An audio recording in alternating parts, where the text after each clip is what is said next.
last of the day, a privilege. My name is Lisa Meads. I am Head of Packaging at Kingfisher. We're going to take you through who Kingfisher are, because you've probably never heard of them. And Aidan and I are going to take you through the lifeblood for compliance, continuous sustainability improvement, and margin enhancement. Okay. Introduce yourself. Sorry. Hi, everyone. I'm Aidan, packaging sustainability analyst for Kingfisher. Been there for about 6 years, packaging sustainability for around 2.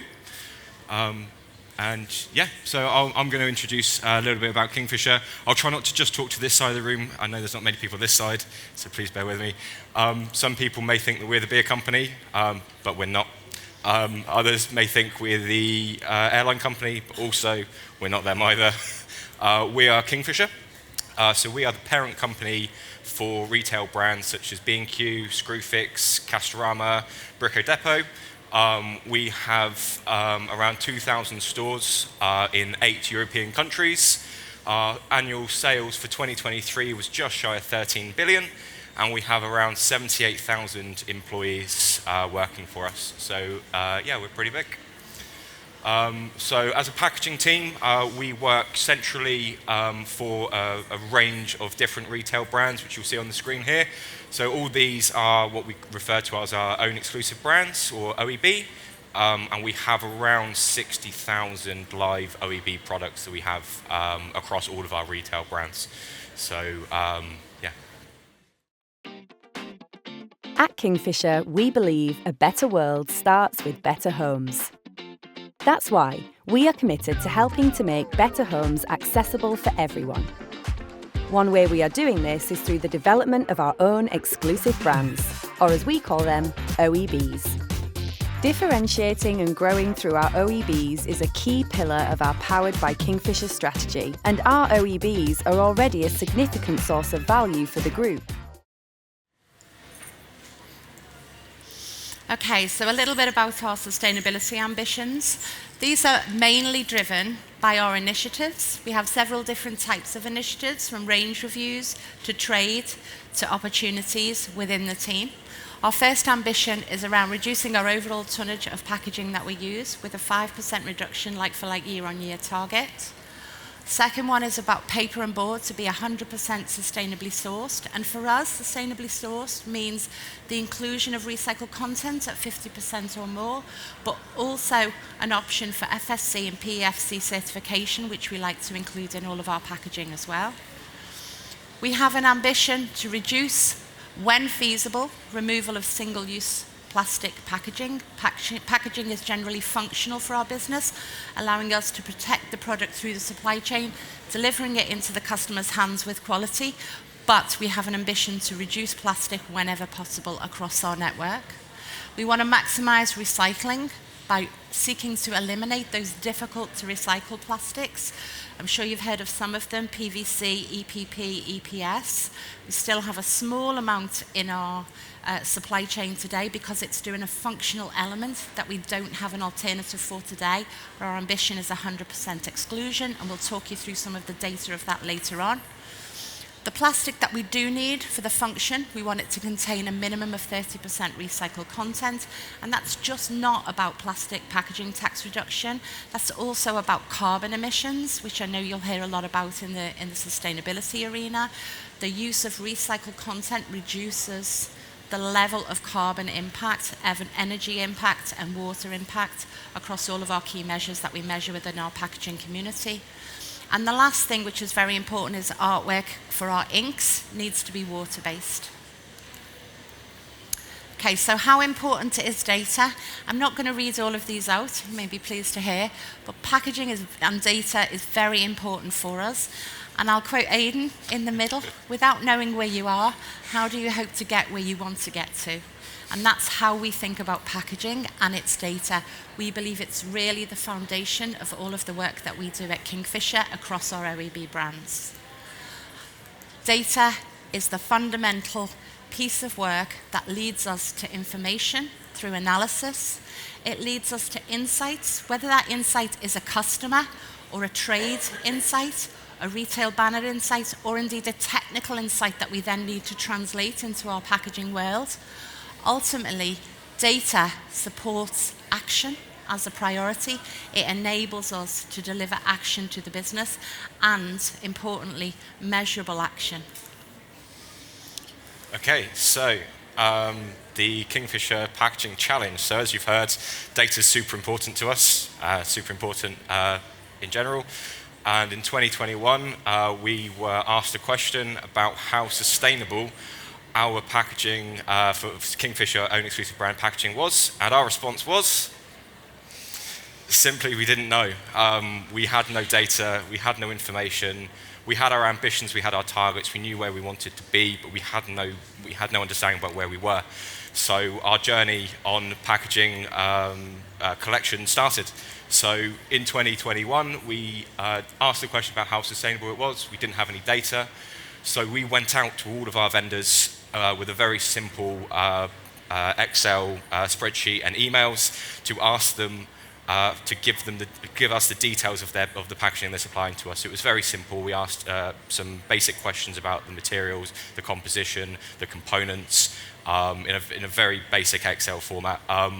It took 9 months to complete from start to finish, so it took a very long time. It was very manual. It was very arduous. It was very clunky, and we didn't have a full response rate back. We had around 60%, which, given the situation of being very manual, isn't too bad, but we had a starting point. We knew we were able to collect data, so we improved upon it. So in 2022, we ramped up the communication, the same Excel format, the same email formats to contact, but we ramped up our communications to them, and we had better engagement from our vendors. They knew what was expected of them. It still took 6 months, so it was still very clunky. So we've improved from 9 months to 6 months in a very manual process. In 2023, this was our step change year. What we did, we built in-house and designed in-house a packaging sustainability application. It was like an online tool. All of vendors accessed it to be able to complete their packaging, submit it to us. There was built-in training guides, there was how-to videos. It was just a one-stop shop for them to give us their packaging data. We leveraged our buying office and our sourcing colleagues to help us communicate with our vendors as well, because they were speaking to them every day. And what we're able to do with this new app, instead of it taking 9 months, 6 months, it took 4 weeks to run a cycle. So in 2023, we were able to run 3 cycles, which meant we were able to get data a lot quicker, and to be able to use it a lot better as well.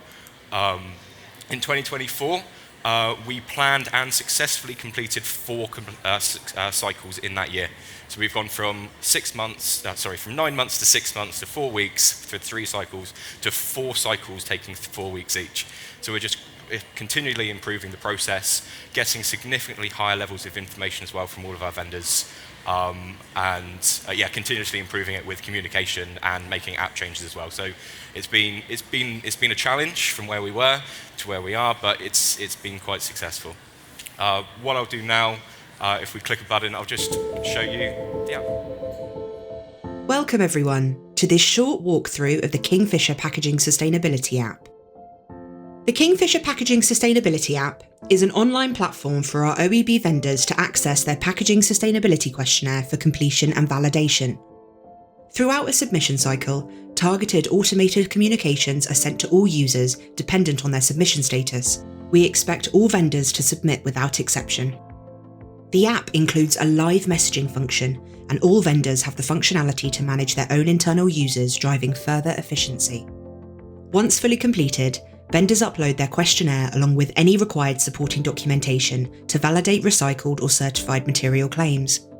The submission is then automatically validated, giving the vendor live feedback whether their submission has been approved or rejected. If the submission is rejected, vendors receive a detailed CSV error log with further instructions. The vendor must rectify any errors and then resubmit. The submitted and approved data is then collated in line with our sustainability ambitions to produce detailed reports, track our progress, and drive other internal optimization projects. To complete this circular activity, vendors and SKUs are randomly selected and audited after each submission cycle to fully validate their submission claims. The data is shared internally to drive continuous improvement and identify tax mitigation opportunities and externally for taxation requirements and our responsible business reports. To support both our internal and external education agendas, we have created comprehensive how-to guides, along with tutorial videos translated into our most common languages to fully support our global vendor base with their accurate and timely submissions. An effective and efficient process, coupled with robust tools and communication, is delivering the expected result. I hope that fully highlights the journey that we've been on over the last 3 years. So let's talk a little bit about some of the benefits. So compliance with our Kingfisher internal KPI measures. You can see here from a point of we didn't have an absolute clue to us building our understanding of what's compliant and what's verified through our system against our OEB and all our KPI measures. We're allowed to talk externally within our responsible business reporting, because this gives us the absolute solid data to enable us to do that and talk externally about it. It also allows us to focus. I talked before about data being the foundation for action. It allows us to really target where we need to spend the resources that we have within our packaging community, focusing on those areas and that technical understanding of where we want to drive out some of those non-recyclable options. And importantly, with the coming legislation for packaging EPR, it allows us to drive down costs and keep accurate records of the costs to ensure that we are not spending more in this area than we absolutely need to. A little bit about our responsible business report, which is released every year through Kingfisher. So we now have packaging data for over 88% of our OEB products. We have a 3.7% overall packaging weight reduction on a like-for-like basis versus our 2022 benchmarks. Remember, this is 2023 data. The 2024 data will be released later this year. Across all of our retail banners, we've reduced plastic by 3.6%, and this is on a like-for-like basis. Again, a decrease of 248 tonnes.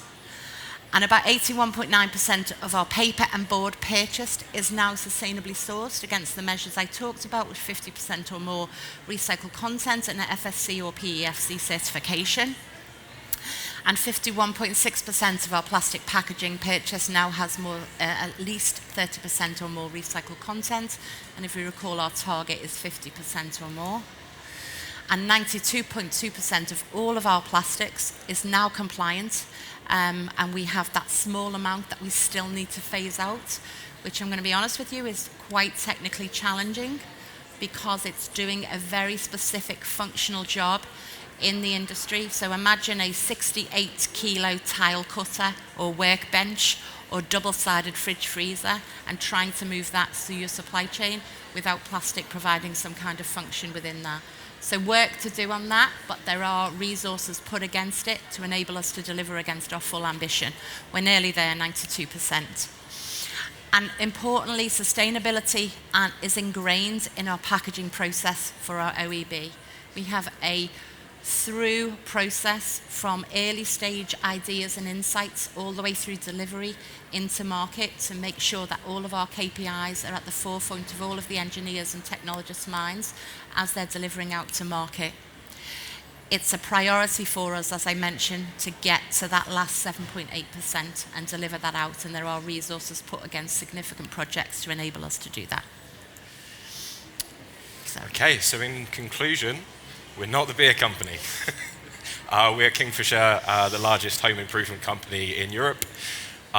Data is key to everything we do. It helps drive actions as a key enabler to drive action. But don't underestimate the journey. It is quite a long one. It has been for us. We're 4 years down in the process now, and we're still developing and continuing to improve it. Having good quality data just helps you focus on where to drive actions and where to focus your efforts. And having good quality data helps to minimize the financial risks to Kingfisher and to help maximize profits. Thank you very much. Are there any questions?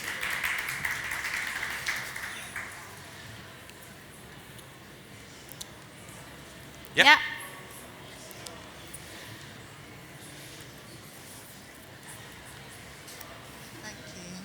Hi, my question was, or two questions. First of all, how did you improve the data accuracy that you got from vendors on packaging?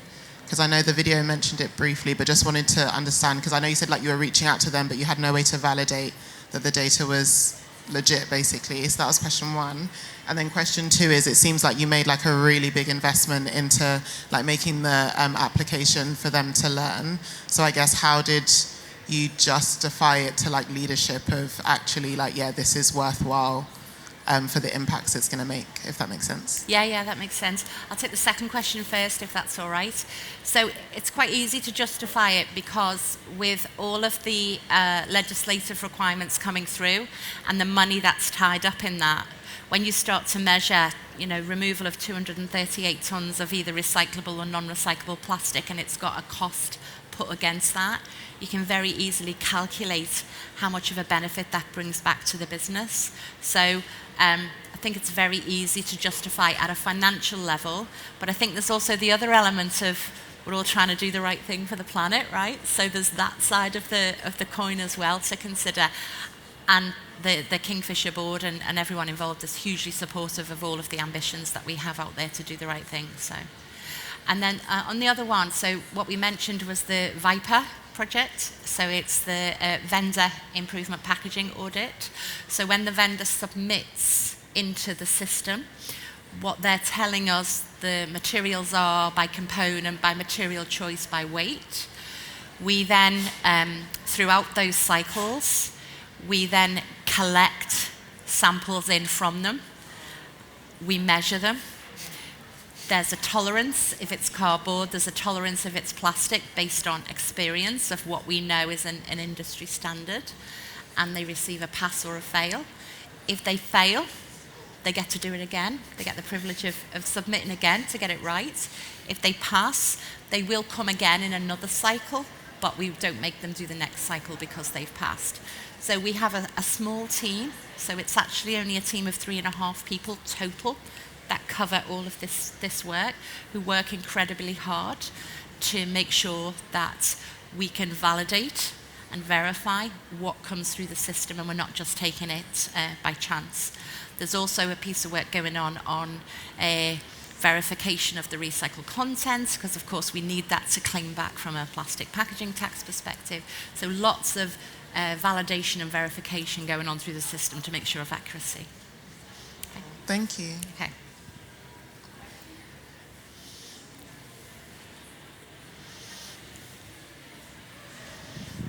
Hi, my name is Hadassah Diamond. I am going to be starting a fashion brand, and so I am wanting to incorporate sustainability, and especially obviously in packaging, but also with the clothing too. I wanted to ask you, is there any particular book you would recommend in terms of sustainability? Because it's something that I am not really completely informed about in terms of knowing the ins and outs of sustainability and the processes. So is there a book you would recommend? Is there a book I'd recommend? Yes. You saying? I don't have a book that I can give you to recommend, but I would recommend you familiarise yourself with a couple of things. Okay. So the upcoming legislation on packaging EPR, extended producer responsibility, and what that means. There is something embedded in that now which is going to continue to evolve but is out there for use, called the RAM tool, which enables you to check a material against its recyclability through the UK supply chain and out through households. And it'll give you a green, amber, red of that material. But its basic principles are keep it simple, don't go with mixed materials, so keep it as simple mono materials whenever possible. Make sure it's heavy enough to do the job you need it to do, but not too heavy, so you're paying for something that you don't actually need. So do that. There are experts within all of the different areas of business. If you want to go for cardboard, there's experts within the UK. Pop me a note on LinkedIn and I can recommend some people. It's not a problem. But I would keep it simple and make sure that you don't overspec for the job to be done. You don't need a Rolls Royce. You might just need a little Ford Fiesta or a little VW Golf. Just figure out what you need and make sure that you qualify for the job to be done. All right. Anything else? Come on, people, there must be more. No? No? Okay. Well, thank you for the time. Appreciate it.